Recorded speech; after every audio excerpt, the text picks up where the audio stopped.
hard. That was a joke. I'm a smart ass tonight.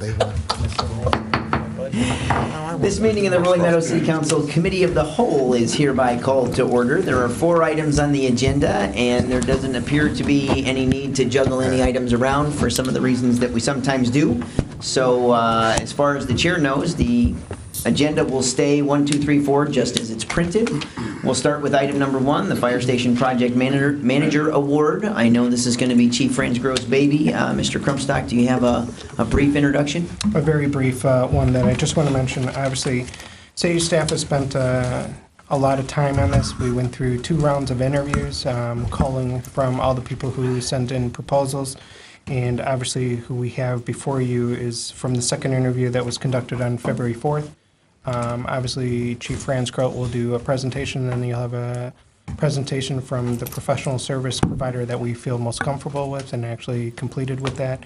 And again, in the write-up, we do talk about we're bringing back at this point in time, and obviously what would be next is that legal will have to work on a contract, and that would be coming at a future date at this point in time. So we do have the proposals, and with that, that's where we turn it over to Chief Fransgrove. Chief, the floor is yours. Thank you. And I do have a bit of laryngitis coming off a cold, so I thank the city manager for just covering just about everything I want to cover. So thank you, Barry. You'll save my voice. We're here tonight. I'd like to present to you R.C. Wegman Construction Company, and they've teamed with architect firm Healy Bender in proposing their request for qualifications for the fire station relocation project.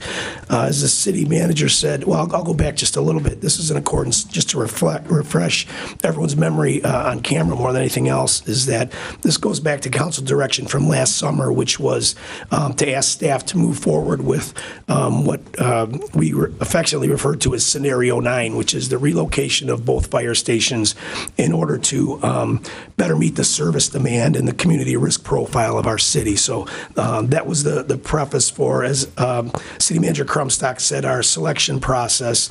We did go through a fairly extensive process utilizing the qualifications-based selection process where we sent out the requests for qualifications for proposals for project management services. And so following that, the evaluation committee, our team was impressed with R.C. Wegman for a number of reasons. Their commitment and experience in supporting the project from conception to completion really impressed our group.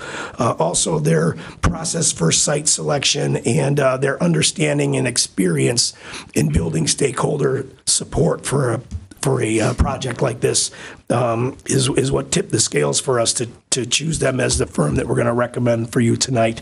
They also have some experience in building identical fire stations, which may come into play at some point here. So we did choose them, and it's our intent tonight, as the city manager alluded to introduce R.C. Wegman to you and their staff, and then to seek your approval to move forward to the next step, which would be to present a resolution to the council at a future date authorizing the city manager to enter into a contract with R.C. Wegman to partner with the city and lead this fire station relocation project to completion. So with that, I'm going to turn it over to R.C. Wegman Senior Consultant Terry Bohr, and I'll let him introduce the rest of his staff and give you the brief PowerPoint presentation to introduce their company.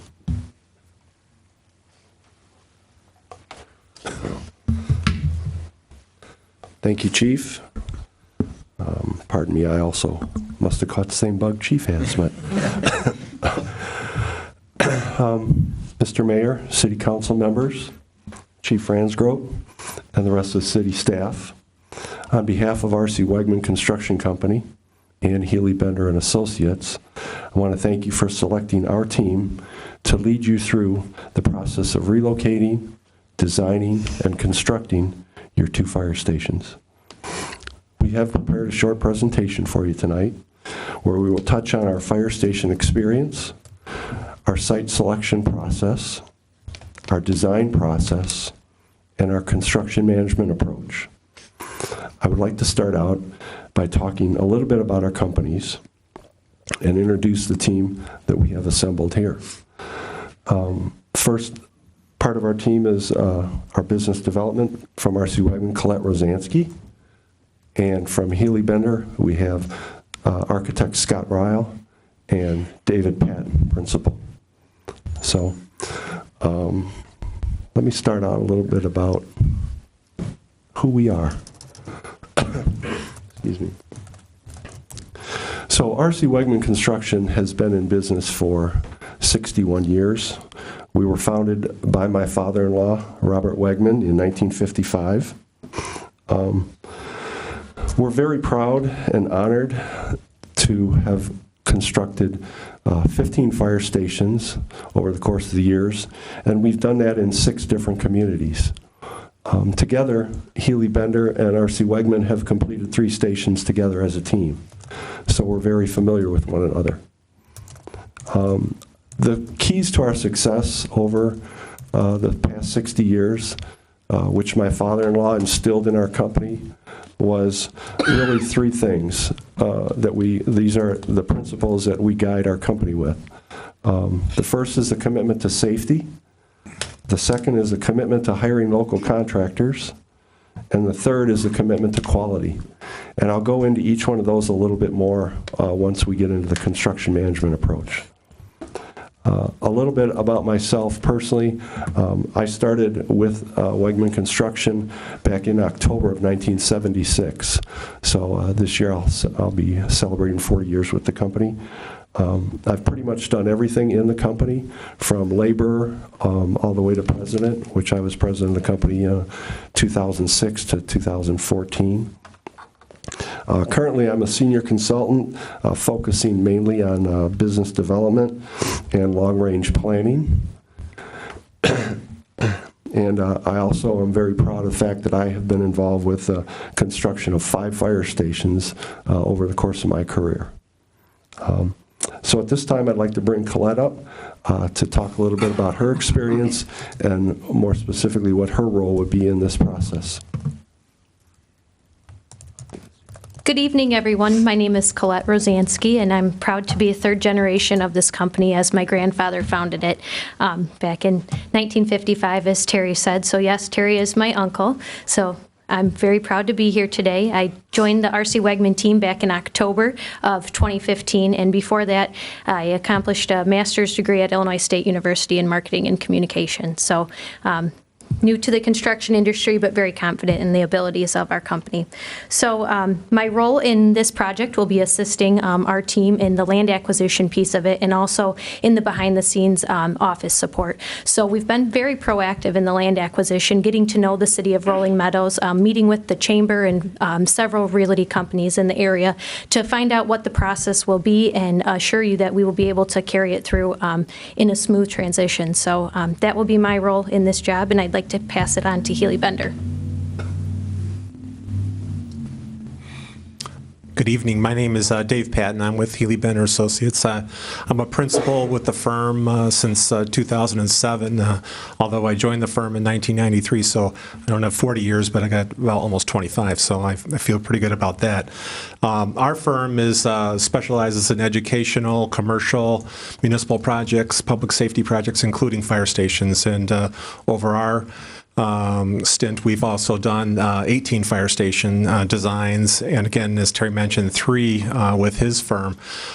We have developed a very good rapport, working relationship with R.C. Wegman, and we're excited to continue this collaborative, integrated design process with them in working on your projects.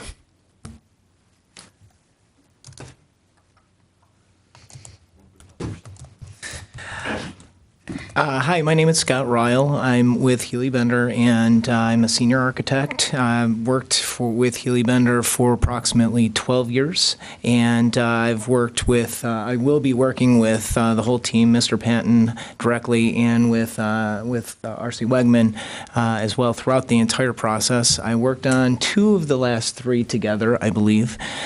So I'm very familiar with the process and the team, and real comfortable working on the next fire stations. So.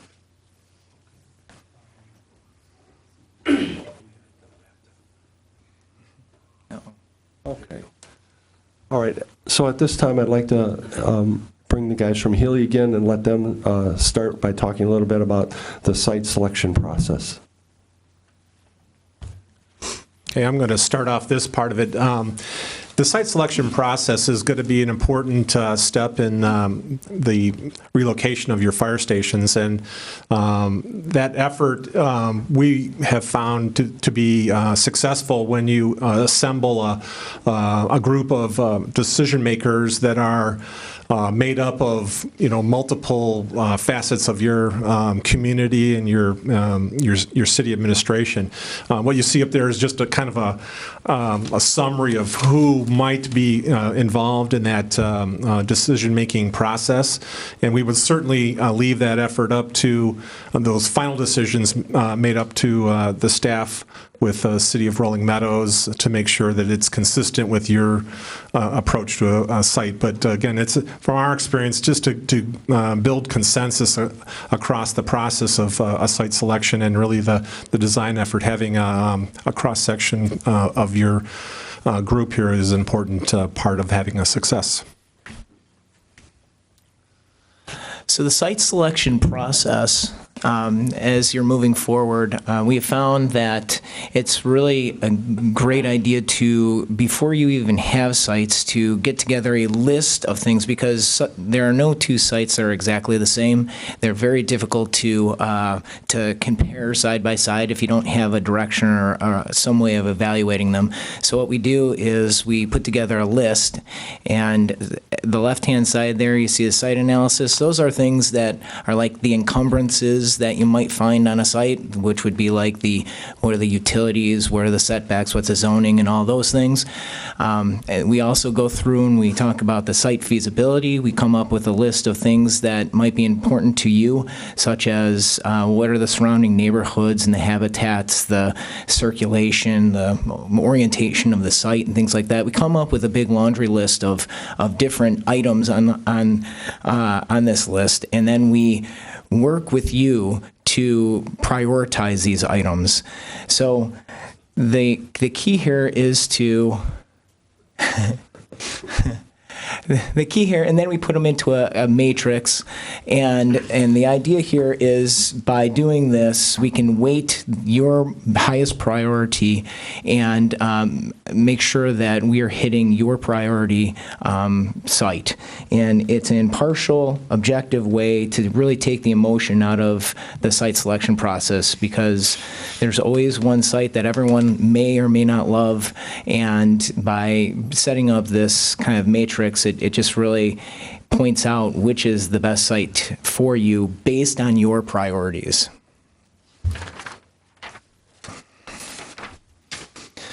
Moving into the design process.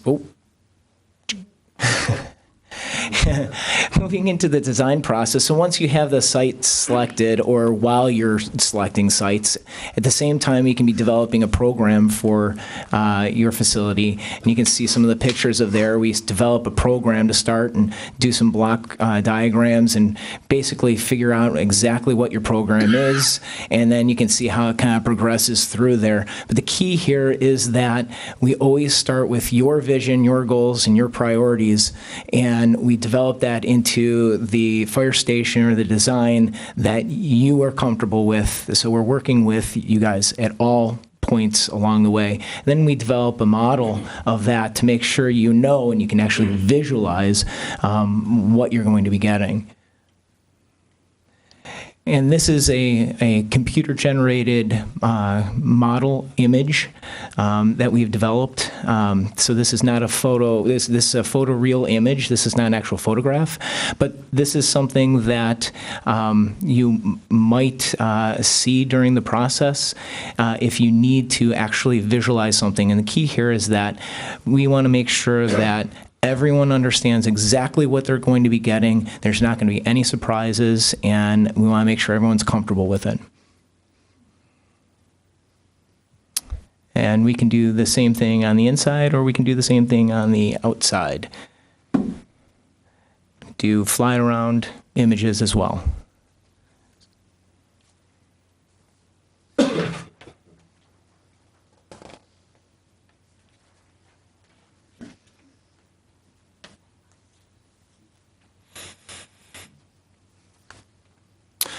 So this is the fire station that we had completed together in North Aurora.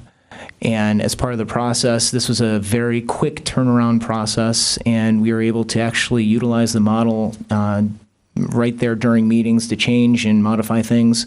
But this is the sort of thing that this team has completed on stations in the past.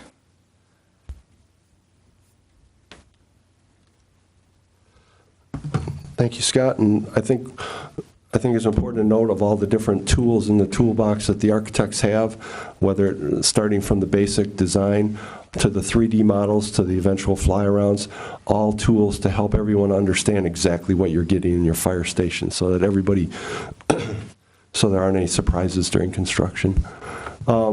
Just a little bit about again, our keys to our success. I think these are what have helped us to be successful and stay in business for 60 years. It all starts with a commitment to safety. I'm very proud of our safety record. We have a very strong commitment to safety. Back in 2002, when we constructed the Hollywood Casino in Aurora, we were the first company in Northern Illinois to actually work on a partnership with OSHA. And it was some very stringent rules of how to qualify for that partnership. You not only had to have an outstanding safety record, but you also had to have an outstanding safety program. And so we're very proud of our safety. We firm believer that everyone has a right to go to work and come home to their family at night, safe and sound, no injuries. And so all of our jobs start with a commitment to safety. The next one is our commitment to hiring local. This was something that my father-in-law firmly believed. It was always his belief that whatever community he went into, he wanted to get the local community involved for a couple reasons, and not just contractors, but also vendors, suppliers. It was just his belief that when you get the local community involved, you have people driving by the job site with their children, their wife. They take a lot of pride in what they're building.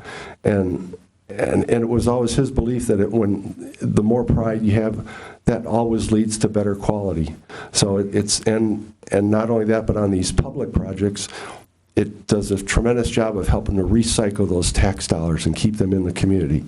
So we've been very successful at this. We not only talk about it, but we actually track how we are performing. And we've had some jobs where we've actually we did a job in pretty close to home, but it was in Oswego for Fox Metro, where actually 73% of the tax dollars stayed within 10 miles of the job site for that project. So again, it's something that we take very seriously. And then the last thing is our commitment to quality. And really, if you can achieve number one and you can achieve number two, commitment to quality kind of falls hand in hand with that, because a safe job site, a job site that's being done with local people, the commitment to quality is going to be there. So those are kind of our defining principles that we like to live by and work by. So just to summarize here, what's the takeaway on this? What does our team bring to Rolling Meadows?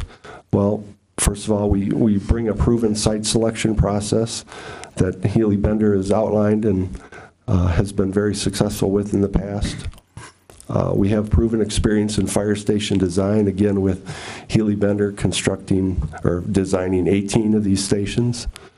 We have proven experience in our fire station construction, with R.C. Wegman having constructed 15 stations. And last of all, we have our proven success of working together as a team. So we're very thrilled and anxious and excited. Oh, is it going again here? Okay, so again, I'd like to thank everyone for the opportunity. Thank you for selecting us. We're excited. We're ready to go.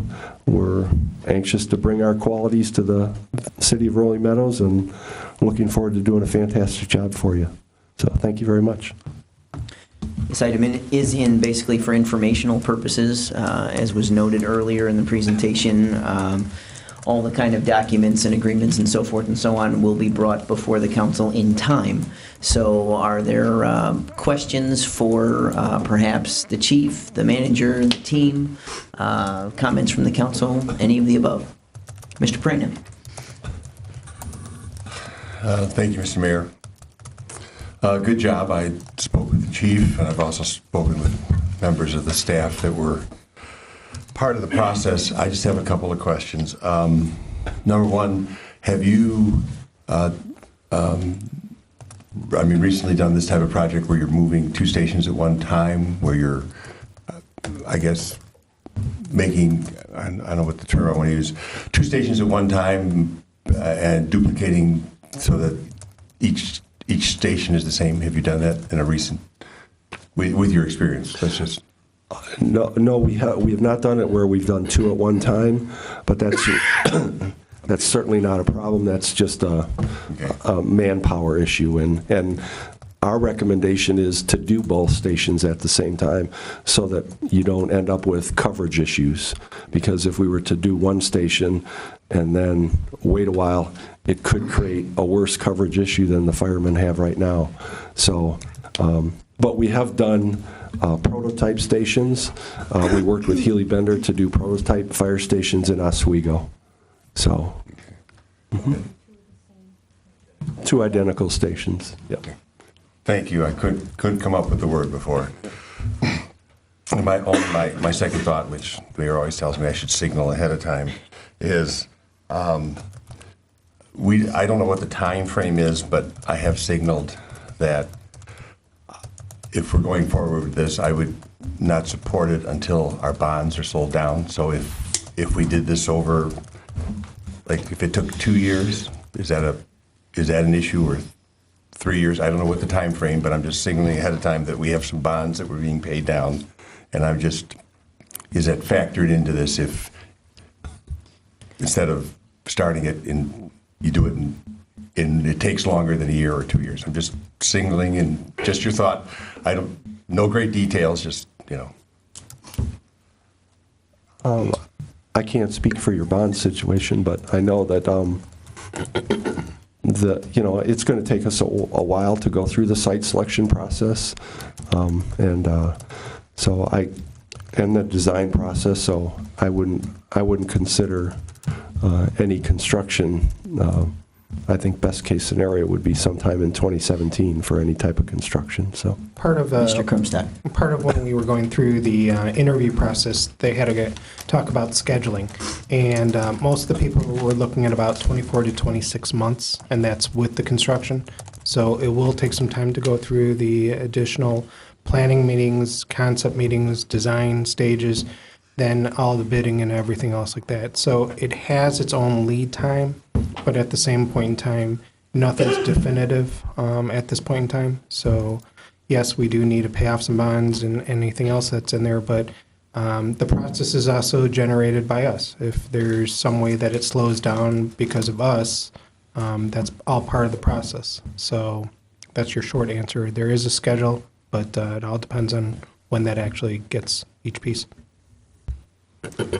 I thank you. Like I said, everything that I've seen and heard about your company has been great from staff, but I just wanted to make sure that I brought that out there so that everyone at the table knows where I'm coming from. Thank you. Further comments or questions from the council? All right, then seeing none, we really appreciate your taking the time to come out and introduce yourselves and let us introduce ourselves to you. I'm sure that as things move further, we'll have different times where we'll see each other through the process, maybe in some of these smaller meetings, maybe right back here at the council chamber. So we really appreciate your taking the time to come out tonight. Thank you. Then that'll conclude item number 1 on tonight's agenda. Moving to item number 2, Mr. Krumstock, I believe you're not only introducing, this is your item. Yes. All right. And this is what we've been doing annually for the last few years. It's just a really economic development recap for the community itself. Obviously, we do a little bit more at the Economic Development Committee. But obviously, what we want to mention is that for fiscal year 2015, we actually had 58 new businesses open in City of Rolling Meadows. Yes, 6 of those businesses are classified as home occupation, but again, the growth, the infill, and all those other pieces continue throughout Rolling Meadows.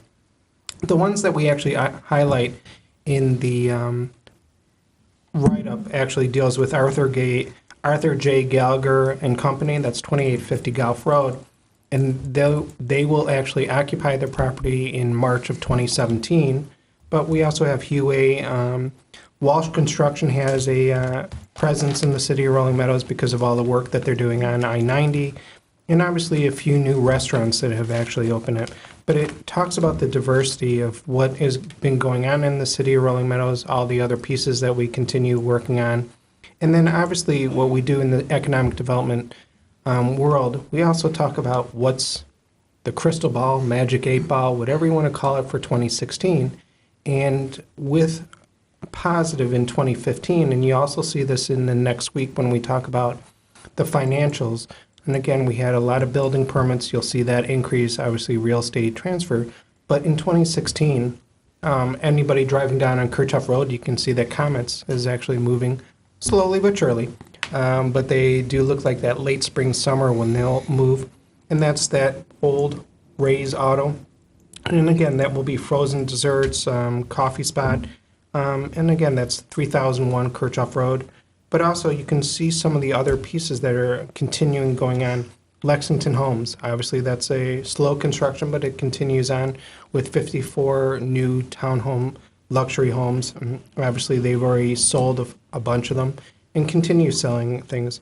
4001 Industrial, obviously the City Council has been very supportive for that, and that's a company that's moving from Palatine into the city of Rolling Meadows, and actually there will be some sales tax generated from that. So another reason that we hope that they continue with their process, and in 2016 they open, and that will actually be beneficial for the city of Rolling Meadows. But also we talk about Gallagher, obviously the investment that they actually did. Their biggest permits they actually paid for in 2015, and then for the second parking garage that you approved, that's 2016, a permit was actually applied for. So again, part of the pieces with everything else. 1701 Gulf Road, you can see what the new property owners keep on investing into the property. And again, they will continue working on it. I know that some of you have talked about this before. The old Chili's Bulldog Ale House continues slowly to work on parts of the project. And again, we hope that they are opening in 2016 with nice fanfare and have with 1701 really being filled. Because another thing that happens in 1701, and the construction's almost done, but in March, Verizon's moving all these new individuals into this new call center. So you get about 600 to 900 new individuals. 200 of those are going to be new employees. Some are being moved from some other locations. So again, it helps out even the restaurants in that area. And then as people keep on calling about, it's not another new bank where the old bank was torn down on Chase area at 1155 Gulf Road, but that's a new AT&T retail facility. And it has the feel of a Apple store, but we will see when that opens up in 2016. And then obviously we've mentioned a few times at 975 Rowling Road, Nature's Care, the medical marijuana dispensary facility opened. And then we also talk about part of economic development is also infrastructure. And obviously we continue doing streets, but one of the things that the council has heard, and actually the community has heard a lot, is that on Gulf Road, the RTA is putting in a sidewalk project, and it helps with the mobility and pedestrian improvements throughout that Gulf Road. And then Schaumburg is actually going to continue with some of the sidewalk work on that Gulf Road too. So again, we hope that the contractor does start in April of 2016, that you'll see this nice new sidewalk working in there. That's been a long project for some of you around the room. You've heard us talk about it. But again, it continues working on some of the subjects. But we do see, again, 2014, we had over 80 new businesses come in line. This year, over 50. And again, a bunch of the infills. Yes, we do acknowledge we still have large items that are still being addressed. At the Economic Development Committee, we talked about 5 of them that we're trying to focus on. But again, this is just really the summary for people that we actually have put out. And as we always try to do the best information that we can for the community. And obviously, the only other thing that I would mention is, yes, work slowly in Old Country Buffet, the Umai Grill, Flaming Grill. It will be another China buffet style restaurant, and they are working slowly, but they do say opening in 2016 at some point. But with that, that's the economic development update for everybody, plus residents who are listening. Comments or questions from the council? Mr. Cannon. Thank you, Mr. Mayor. Just a couple of quick questions, Barry. I was wondering if you had any more up-to-date information about the old Sam's Club? At this point in time, no. We do know that the new owners have been aggressive, and Sam's just went through a new marketing end of February is when they were hoping to start talking to people in March. But again, there are some thoughts. I will tell you that, as we've mentioned in the past, Walmart itself took out a very small permit just to do some exterior and some interior work, but we do know that they've made some motions that they will be coming back potentially with another remodeling, but a larger presentation, but we don't know when that's going to be in 2016. But again, the new owners, they've been pretty easy to work with, and their communication has been much better. Okay. Last question. I was wondering, we pay a consultant every month to work on our behalf. I was wondering if Mr. Malin was involved with any of these situations. What I would tell you at this point in time, as of January 1st, Mr. Malin has not worked for the city of Rolling Meadows. We did not have a contract with him. So he's not part of our group anymore? He is not part of our group at this point in time. That information came out February when we were talking to him about a new contract. So we're actually out on the market looking to see what we bring back to the city council for some economic development work. Part of the economic development committee, we were talking about the 5 properties, and the new person or group or whoever it might be will be more focused than what Mr. Malin was doing in the past. But at this point in time, and I can go back in 2015, some of those other subjects that Mr. Malin did work with, you can look at the Bulldog Ale House. He was very involved in some of the discussions with those. When the new group for Walmart and Sam's Club, the group that actually Greenstone Partners, he knows them very well. He had meetings with us in the Alderman's room when they were talking about some of their concepts and stuff too. So that's in a nutshell. Okay, thanks. I look forward to see who the new people you bring on board. Thank you. Further comments or questions from the council? Mr. Preen. Thank you, Mr. Mayor. I think it was about a month ago, I asked staff to come up with or see what type of ideas they might have for the property across the street. So I just want to know if that was, Again, part of that. Yeah, as I said before, Economic Development Committee actually has that scheduled for their March discussion, and that's where it's actually staying at that point, and then it will come out from EDC. But we once had a discussion about a year and a half ago, but that's where it's actually starting for the March EDC. Mr. Diastis. Thank you. I believe it was 2 or 3 months ago, Economic Development had a committee had an in-depth conversation, and we took a poll of that committee and asked what the number 1 priority of the committee is and the city is, and I'm sure everybody knows it's that vacant storefront down the street. And we came up with 5 ideas, 5 specific areas. So as we move forward in the process of obtaining a new consultant person or group, we're going to give them 5 specific tasks and task them on those 5 things. So if anybody at the council has, a specific thing or area or location that they would like, please submit it to the Economic Development Committee and let us talk about it. I mean, I sit on that committee and I try to take a back seat and let the residents and the businesses and everyone else do their thing. And I try not to overly influence anybody on any one particular thing. That's just my commitment. And they came up with 5 really good areas that we're going to target. So if you have an area that you would like to target or you want to know what those 5 are, please see me after the meeting. Thank you, Mr. Diastis. Further comments? Mr. Cannon? Sorry, I have one more.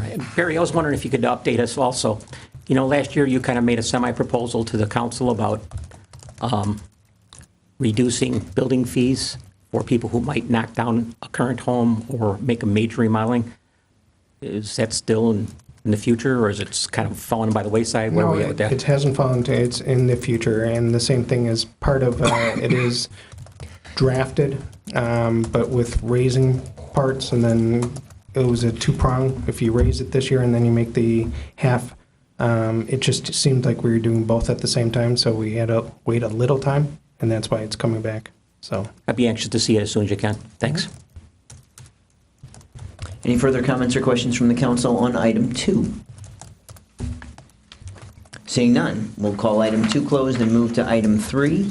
Everybody, you might want to notice Mr. Crumstock is already grinning like the Cheshire Cat, so keep your ears peeled for any violations of council policy from Mr. Crumstock. Mr. Vogt, will you please save us all and take the microphone? I can start without introduction? Sure. Thank you, Mayor, Council. Here tonight to just provide an update on our emerald ash borer and our urban forestry operations. There is a spreadsheet summary within the packet. I believe it's on the 3rd page, which is where most of the information I'll talk about tonight is located. Thought that was a good way to present you a history of where we are and a projection of where we believe we need to go in the next couple of years regarding our parkway trees. In calendar year 2015, we've removed 697 parkway ash trees due to emerald ash borer. In-house public works crew did 325 of those, and contractual services 372. There were 36 non-ash borer affected trees of other species that we had to remove due to storm or just death and disease, which is pretty typical. In 2016 to date, this winter, our public works staff has removed 120 parkway ash trees that have been hit with the disease. Most of those are in the North Industrial Park and South Industrial Park, along with 5 non-ash parkway trees. We had bids open today for our contractual services. I'll get to that in a minute, but with regards to the emerald ash borer itself, we expect that during 2016 and 2017, we will complete that work. We don't expect it to go any longer than that. If we wanted to get really aggressive, we could finish it in 2016, but we really see no reason for that. Some residents that we've experienced in the past tend to like to wait for the trees to die fully before we take them down and not get too aggressive with them and take them down while they're still alive. Also note that we've got approximately 150 parkway ash trees that are being treated by residents in the city.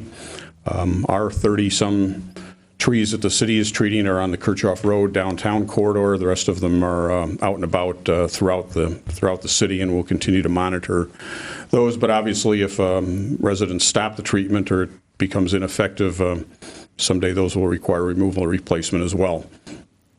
As far as tree planting replacements, we did about 600 in 2015 and project to need about 615 of them in 2016. Obviously, with the decline in having to do tree removals after 2016 and 2017, we'll be able to reduce those tree plantings in the subsequent years.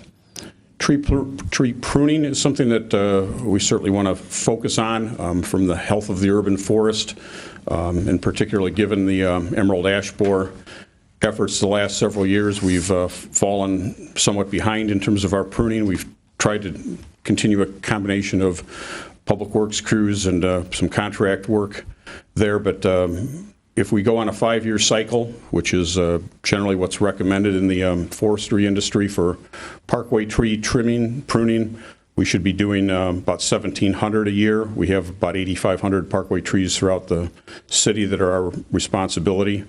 In recent years, we've done 762, so we're less than half of where we should be.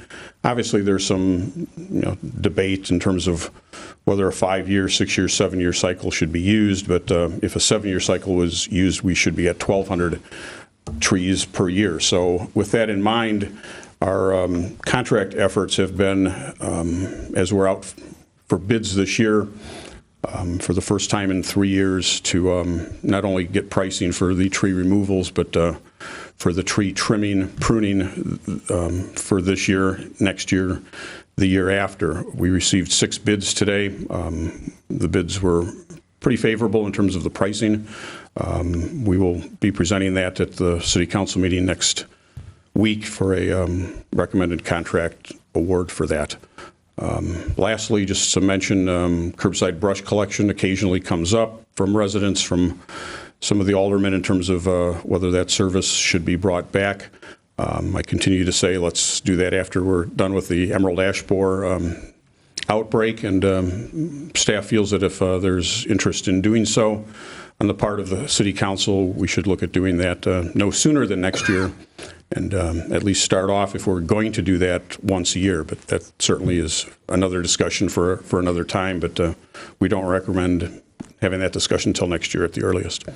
So that's where we are right now. If there's any questions, be happy to answer. Comments or questions from the council? Mr. Cannon. Thank you, Mr. Mayor. Fred, a couple questions. I noticed you have a private contractor in my ward right now. So I'm a little bit confused. Is that under a previous contract? Yes. Also, and the other one starts somewhere down the line? The previous contractor, Hendrickson, is finishing up the work that they were committed to in 2015, and they'll be finishing up with that very shortly. Okay.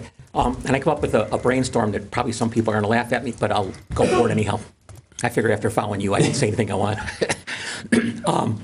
If I had, last year we had a number of trees taken down in my ward. This is because they were mostly diseased, and I actually had an opportunity to watch the crew do their job when we had the new chipper. The reason I bring this up is that I was wondering if it's possible if we could do an unprofessional, not hire a company, but actually hire or have one of our employees take a video of the whole process. I think people fail to understand how much effort goes in to identifying the trees, then actually trimming them enough where they can actually chop them down, then actually grabbing the tree when it's on the ground and getting it into the chipper. And then after that, coming back and taking the stump out, then coming back and taking all the stump stuff away, and then putting seed and stuff down and everything else to make it look nice. It's really a big process, and I guess I misunderstood how much work there was there. I never denied that there was a lot of work. I just never realized the scope of it when you see all the process and the steps that need to be taken place. If we could, with our new website, it would be nice if we could click on something and have people, hey, here's a video of what it takes. So be patient with our people. We're working hard, but it's a multiple step process to do all this work. Again, I'm not asking you to hire a company to come in and do it, but maybe have someone with their phones take a picture of all the steps and put it on there if that's possible. Maybe it's just pie in the sky. I don't know. I'm certain we could do that, and I kind of am envisioning a video time lapse of sorts over the different steps, if that's where you're if you could suggesting. Do it, but, I know you got a lot of stuff on your plate, so it's obviously not a priority. It just might make people better understand the process and take a little pressure off of some phone calls. I think staff would like to take that on, and we'll look at doing that this year. Okay, thank you. I think that's a great idea. Yeah. Further comments or questions from the council? Mr. Joe. Thank you, Mr. Mayor. Fred, am I reading this right, that the tree removals, you're only projecting 100 in 2017 for the AB? 100 of other ones, but 100 for the AB, based on your chart? EAB 250, and yes, then 100 in 2017, correct. Right, but the 250, I assume the 250 is going to be contracted out, and then we're going to do 120, is that the case? It'll be a combination. Generally, we do in-house the small and middle-sized type of trees, and we allow the more mature, larger trees for the contract work. Gotcha. I mean, I guess my only contention would be is, since we only have 100 left in 2017, let's just kind of get it done.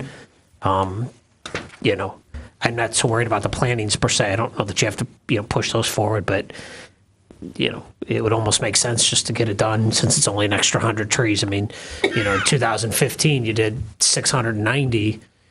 You're projecting 370, another 100 would be 470, and I mean, if a tree's dying, it's, we're not going to get it to live much longer. It's pretty much dead. And I mean, I understand some of the residents want to keep them, but I would think that, if we can knock out the vast bulk of it, we could just move forward and let you guys concentrate next year more on pruning than, start to build that process as compared to having to still go spend X amount of time eliminating 100 trees. I mean, that would be my contention, is just let's, get it done and move forward. I mean, if it was 400, that'd be a different story, but I would think with 100, I'd rather just kind of move forward, and that's my thought. Thank you. These are our projections based on what we observed last year during the growing season in terms of the tree decline. Certainly, once we get into May, June and start to see the tree growth that may be necessary for us to do exactly as you're saying, I'd like to at least take a look at that once we get to summer and report back in terms of whether we're going to take it on that way and do it, or whether there's other factors that would delay it a little bit. But I think it's certainly a good point, as I said, from the standpoint of some of the resident satisfaction. Sometimes if the trees still look kind of healthy, they are reluctant to take them down. So we can certainly be more aggressive, but I'd kind of like to wait until early summer and then report back as to what we are seeing out there and what we can do. Further comments or questions from the council? Then seeing none, we'll close item 3 and move to item 4. Thank you. Thank you, Mr. Vogt. Mr. Krumstock, we'll go back to you. I know this is something that has kind of been brought out and shelved for a while and brought out and shelved for a while, and so we're kind of bringing it out again. Yeah, So the floor is yours. The biggest reason that we're bringing it back again is because I really need to gauge the interest, and if the interest is still in there and some other additional comments, then I need to work with Christopher Burke and some additional people getting the actual costs to place this into the fiscal year 2017 budget. So tonight's discussion is obviously some of the other items that we talked about, but it all deals with Gateway Park and enhancing it and dealing with a bench program. But it's a bench program that actually would start at Gateway Park with this enhancement, with this new idea, but we would also roll it out potentially to other places in the city. So it's twofold part of this presentation, and I know that I came up with a lot more questions than you're typically seeing from me, but that's what I'm really asking for, because if the council still wants to move ahead with enhancements and additional parts with a memorial program for benches, and what I write up is, right now, what you have in front of you is a concept that only talks about one bench. But we would go back and we produce other bench areas that we could make them into memorials or anything else like that. But when you're thinking about when this originally started, we were really just talking about a memorial bench program right after Alderman Buskey passed away. But since that time, you can also add in Alderman Balick, you can add in Alderman Staley. You could also add in, do you open it up for the community itself? Because there are other founders, there are other people who have passed away. The cost that we looked at some time ago was about $2,000 to install, put a plaque, and some basic maintenance, because there's some concrete work and there's some additional work that we need to do. But even if you look at some of the locations that we could put some of these benches, we do have green space throughout the area. Even at City Hall, we have some old PW, we have some green space by our well houses. But if you want to go that way, that's why we need this lead time to get ready for the budget in 2017, but also making a brochure, getting flyer out, seeing what the interest is out there in the community on this kind of thing. So in summary, I know it's a lot of stuff that we put in there. I think that when you look at the enhancement that we talk about at Gateway Park, it's a lot of things that people asked about: a circular turnaround, actually walking up to the flagpole, additional taking out the bad concrete, putting in some more grass, a little shelter, some additional points that people have really talked about. So in summary, what I say is that there's really 5 questions that I would hope that we would have some definitive answers tonight, so then I can work with Burke Engineering, who's worked with us in the past, to really work on some of the stuff so we can go back and then actually get good numbers for the fiscal year 2017 budget, but also start working on brochures, flyers, and working on some of those other pieces.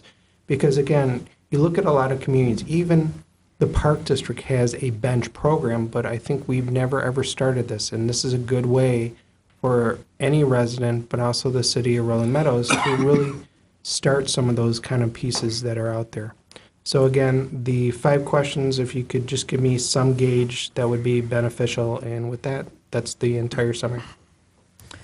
I would start by saying I certainly would like to see us do something along these lines of the design. I'm all in favor of taking a look at the costs and getting those ready for the next budget. I think that nobody needs to be married to any particular layout to just be able to say doing something there that kind of is in the spirit of the original plan that never got completed would be a good idea.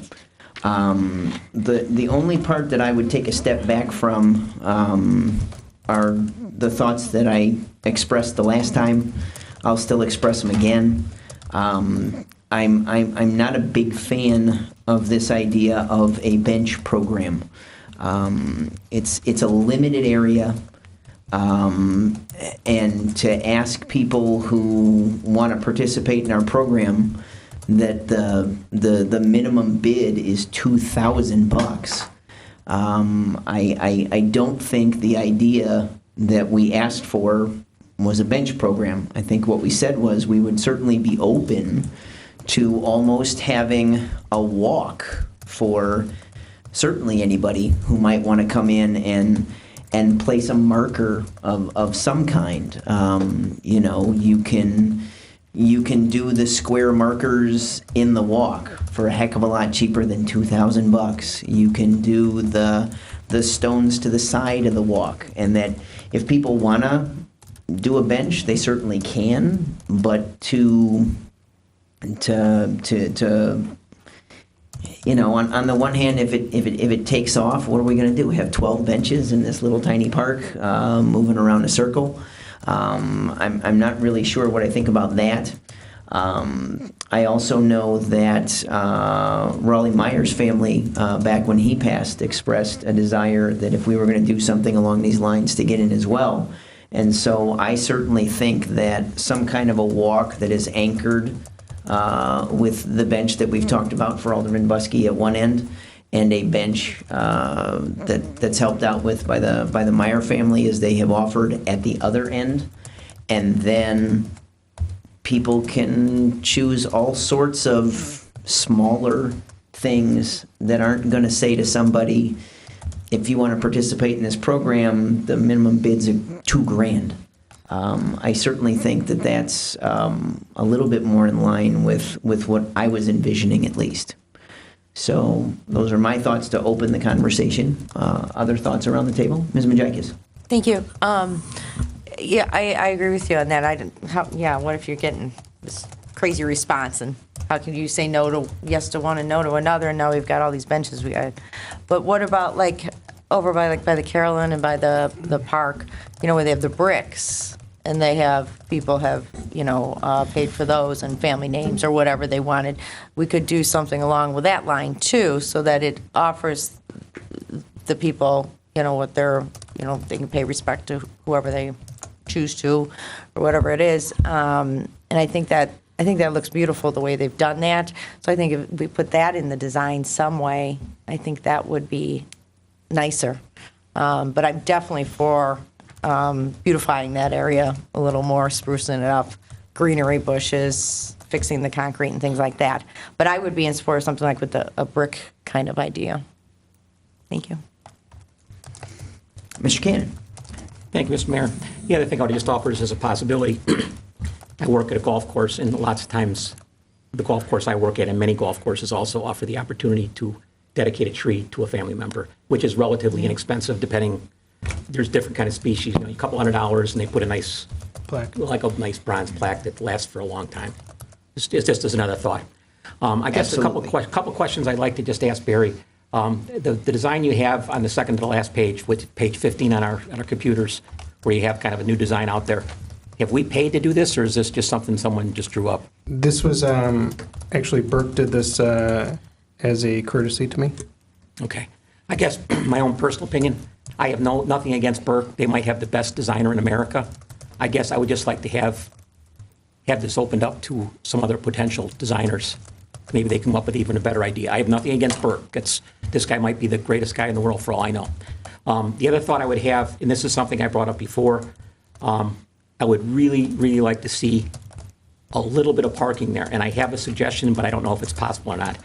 If you look at this, if you look at the picture on section 2, where the word Kirchhoff Road is spelled out, if we could just even put 2 or 3 parallel parking spaces there, that would be at least, people who don't live near there, they have no access to that park, zero. And I have nothing against redoing this park. I think it's a wonderful idea. I'm all for it. It's just that I would like other people that live in other parts of the city have some access to it in some way. And I don't know if that's, I know Chief Dave had some concerns about traffic issues, so maybe just 2 or 3 parallel parking things, put up a couple no U-turn signs so they can't cut around, but just something. The other thing I would just offer is a possibility when we're doing this is if you go across the street on the south side, there is a triangle part of a park area that just sits there, that does nothing. I guess I would still like to have some ideas incorporated into that area other than just have places for people to walk their dogs. When you walk over there, it's a much bigger space than when you drive by. And it just would be nice to do something. Again, I'm not a park designer, but if they're going to do something there, incorporate some of those ideas across the other side of the street so people can have access to that. That area is much more accessible over there on the other side. So those are a couple of my thoughts. Thanks for listening. All those are well taken. Further comments or questions around the table? Mr. Banger. Thank you. I just want to echo what you said and Alderman Majicki said. I'm all for sprucing up Gateway Park, and like Mr. Cannon said, if we want to open it up to other people, have a design contest, I'm all for that. Benches, I'm lukewarm about. I have the same fears Alderman Majicki's has. Where does it start and stop? I really like the idea of sponsoring a tree or paving bricks, something along those lines. That's my thoughts. Thank you. How about a beehive? We might have to wait 50 years until Banger needs to be honored there for the beehive. We'll have to see. Yellow bee. Hey, I gave you 50 years. It's all right. It's all Give me right. 50. Any other comments or questions from the council? Mr. Krumstock, is that sufficient feedback for you, at least at the moment, to begin moving forward? Yep, that is. All right. Then that'll conclude all of the open items on the agenda this evening. There is a request to go into closed session for 2 items, as we did last week. It specifically involves police union negotiations and fire union negotiations. Both of those fall under subsection C2 of the Illinois Open Meetings Act. It does require a formal motion and a roll call vote. Therefore, is there such a motion? Mr. Banger has made it, and it has been seconded. Is there any discussion on going into closed session for those purposes? Seeing none, the question is, shall the council go into closed session? The clerk will please call the roll. Cannon? Yes. Prana? Yes. Majikis? Yes. Judd? Yes. Baner? Yes. Diestis? Okay. Remus? Yes. 7 in favor and none opposed. The council will now enter closed session. Members of the audience and of the press are advised that we do not expect to take any action upon returning to open session.